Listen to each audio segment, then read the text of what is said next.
Preguntas de repaso, sección meteorología y la primera ley. Capítulo termodinámica y tenemos varias diapositivas. Entonces vamos a ver la pregunta 15.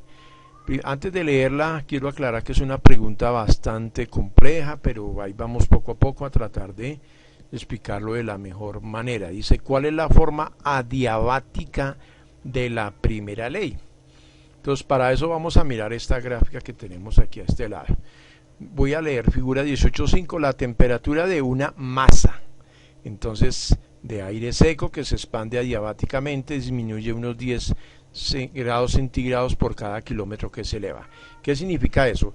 ¿Cómo así que una masa? Imagínese usted un globo lleno de helio. Ese globo es una masa. O sea, que se forman como bolsas, globos, como usted lo quiera llamar, que tienen una característica especial, es que tienen una temperatura, esa bolsa, esa nube, como lo queramos llamar o lo queramos ver. ¿Qué pasa cuando la temperatura del aire que está dentro de esa masa, primero aquí dice aire seco, bueno, aclaremos que aquí en este no quiere decir que no pueda formarse con aire húmedo también, pero aquí la aclaración es que tiene que ser aire seco. Si no es aire seco, no va a disminuir la temperatura en 10 grados centígrados cada kilómetro que se vaya elevando. Eso es claro. Ahora, ¿por qué se eleva? Vamos a pensar en que tenemos un balón y estamos dentro de una piscina y yo cojo el balón y lo meto a las malas dentro de la piscina. ¿Por qué el agua ejerce una fuerza hacia arriba al balón o a la pelota?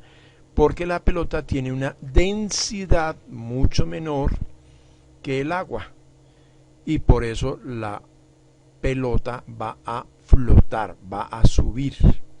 ¿Hasta dónde sube? Hasta donde encuentre un punto donde la presión que se ejerce sobre ella tenga una densidad menor o igual a la densidad de la pelota.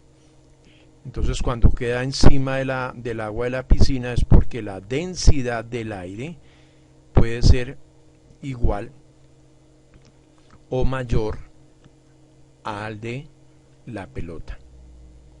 Listo, entonces aquí ¿qué sucede? Esta gran masa de aire seco está a una temperatura de 25 grados centígrados. El aire que rodea a esa masa es de menor temperatura, o sea que tiene mayor densidad. ¿Qué es lo que le sucede al agua que rodea a la pelota? El agua tiene mayor densidad que la pelota, por eso ejerce una fuerza hacia arriba, sacando a la pelota de la piscina, o el agua de la piscina. Entonces, en este caso aquí, la bolsa o la masa de aire seco que tiene menor densidad que el aire que lo rodea, comienza a subir. Sube 1 kilómetro, la temperatura baja 10 grados centígrados, 2 kilómetros bajo otros 10, quiere decir que va en 5. Sigue subiendo otro kilómetro y ya bajo 10 más, quiere decir que está en menos 5 grados. Sigue subiendo otro kilómetro, baja otros 10 grados y va a quedar en menos 15 grados. Estas masas de aire seco generalmente suben de 4 a 5 kilómetros cuando ya llega a un punto donde la densidad de esa masa es igual a la densidad del aire que lo rodea y tiene la misma temperatura, ahí se detiene. Listo, bueno. Pero vamos a analizarlo desde otro punto de vista. Esto tiene una cierta temperatura, bueno, recordemos la ley de los gases donde dice que el producto de la presión por el volumen sobre la temperatura es constante. Entonces, si no analizamos, ¿qué sucede a medida que la masa va subiendo? La masa va aumentando de volumen. Si aumenta el volumen, la temperatura disminuye y la presión también disminuye. Entonces se mantiene constante. Vuelvo a aclarar, la presión disminuye porque acordémonos que la presión atmosférica a medida que vamos subiendo es menor.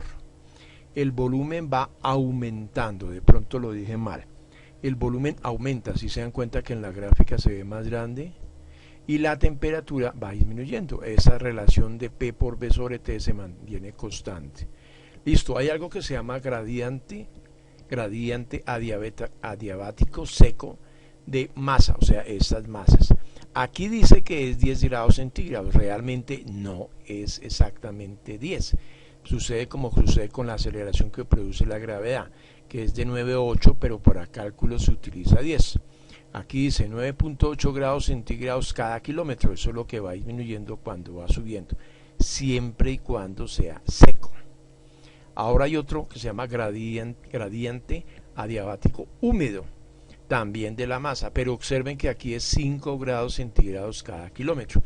¿Qué sucede si esta masa no fuera aire seco, sino aire húmedo? Ojo con lo que voy a decir. Digamos que comienza con una temperatura en el suelo de 25 grados centígrados, sube 1 kilómetro y baja 10 grados. Ojo, 10, no 5. Pero de ahí para adelante ya comienza a disminuir solo de a 5. Dice aquí gradiente adiabático húmedo libera calor porque hay condensación y lluvia. Entonces, cuando esta masa no es de aire seco, sino aire húmedo, a medida que va subiendo, ¿qué va a suceder? Que como la temperatura comienza a disminuir, ¿cierto? Porque eso es lo que sabemos, eso es el gradiente adiabático húmedo. Resulta que al disminuir la temperatura, parte del vapor de agua que tiene esa masa de aire húmedo se va a condensar, o sea que va a pasar de vapor de agua a estado líquido. ¿Y qué va a suceder? Va a comenzar a llover. Eso es lo que sucede. Dice aquí, en climatización los procesos de humectación, aporte de vapor de agua, son adiabáticos puesto que no hay transferencia de calor a pesar que se consigan variar la temperatura del aire y su humedad relativa. O sea, uno diría, pero bueno, ¿qué es un proceso adiabático? Es un proceso en donde no entra ni sale calor del sistema.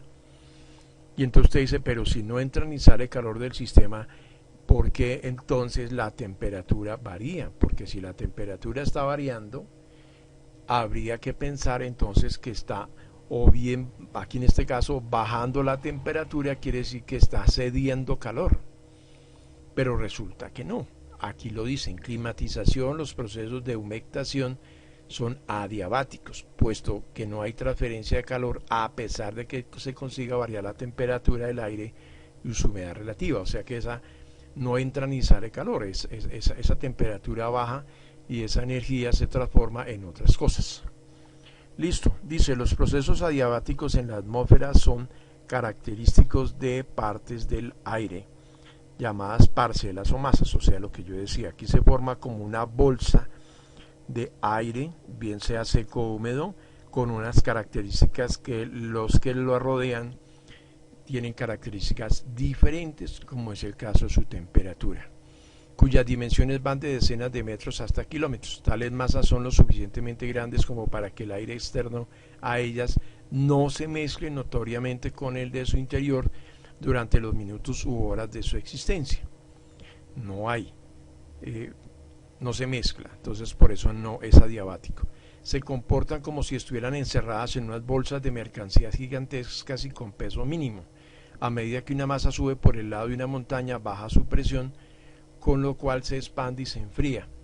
La menor presión causa menor temperatura, ya lo habíamos dicho. Las mediciones muestran que la temperatura en una masa de aire seco disminuye. Bueno, esto es lo que yo ya había explicado.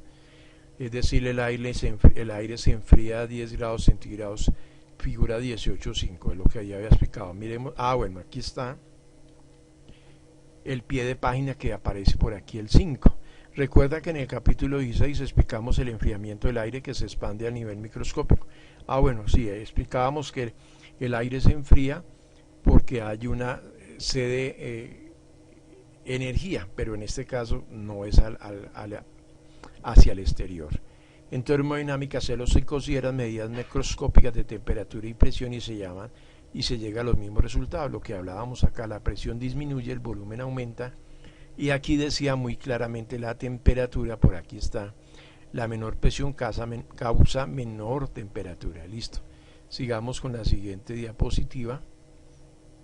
Y tenemos este caso de esta montaña. Bueno, vamos a imaginarnos que aquí a este lado estamos a 1 kilómetro de altura. Entonces resulta que aquí hay una masa a 20 grados centígrados y viene un viento de izquierda a derecha. Miren, los chinooks, que son vientos cálidos y secos, se forman cuando desciende el aire que está a gran altitud y es calentado diabáticamente, o sea, este lado, ya explicamos este lado. Aquí hay un viento que empuja esa masa que vimos en la anterior diapositiva, está a 20 grados centígrados, sabemos que si sube 1 kilómetro baja a 10 grados centígrados, y entonces lo que estábamos hablando es aire caliente y húmedo. Cuando llega aquí hay condensación, esas son las nubes. Las nubes es aire que se está condensando. Y llega a tal punto que entonces llueve. ¿Qué sucede si llueve? Pues que esta masa de aire va a reducir su temperatura. Y llega aquí, digamos que está a 4 kilómetros de altura esta montaña, y llega a una temperatura de 0 grados centígrados. Y comienza a bajar. ¿Qué va a pasar? Que como hubo condensación y lluvia, entonces al ir bajando, la temperatura va a aumentar. Acordémonos que si baja 1 kilómetro, 10 grados centígrados, si baja 2, 20 grados centígrados. O sea, recordemos que como aquí es aire caliente húmedo, solamente en el primer kilómetro la temperatura se redujo, oígase bien, se redujo 10 grados centígrados.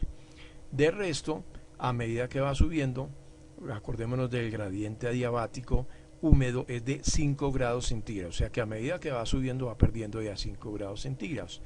Pero cuando vaya a bajar resulta que ya no es aire húmedo, sino que aquí ya comienza, y es frío, comienza a recuperar, y entonces la temperatura cuando llegue aquí abajo no va a llegar a la misma temperatura que salió de acá, que fue 20 grados centígrados, sino 30 grados centígrados.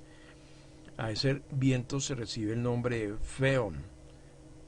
Dice que es más cálido y que puede provocar incendios. Eso es lo que sucede acá. Entonces vamos a mirar qué dice aquí. El aire que pasa sobre las montañas o que sube en las tormentas o los ciclones puede cambiar de elevación en varios kilómetros.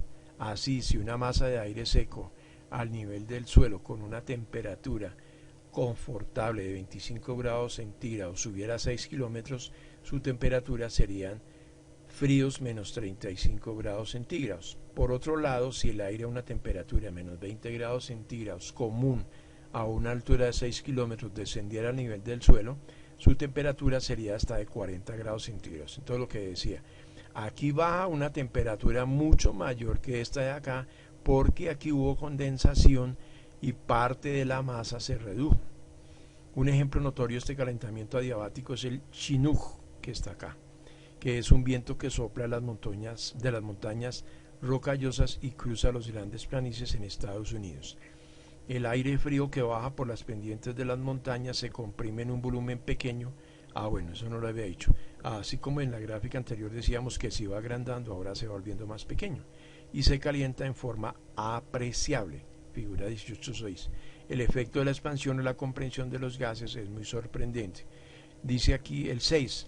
Pie de página. Es interesante que cuando uno vuela a grandes alturas, donde el aire suele estar a menos 35 grados centígrados, uno viaja muy a gusto en un recinto cálido, pero no porque haya calentadores.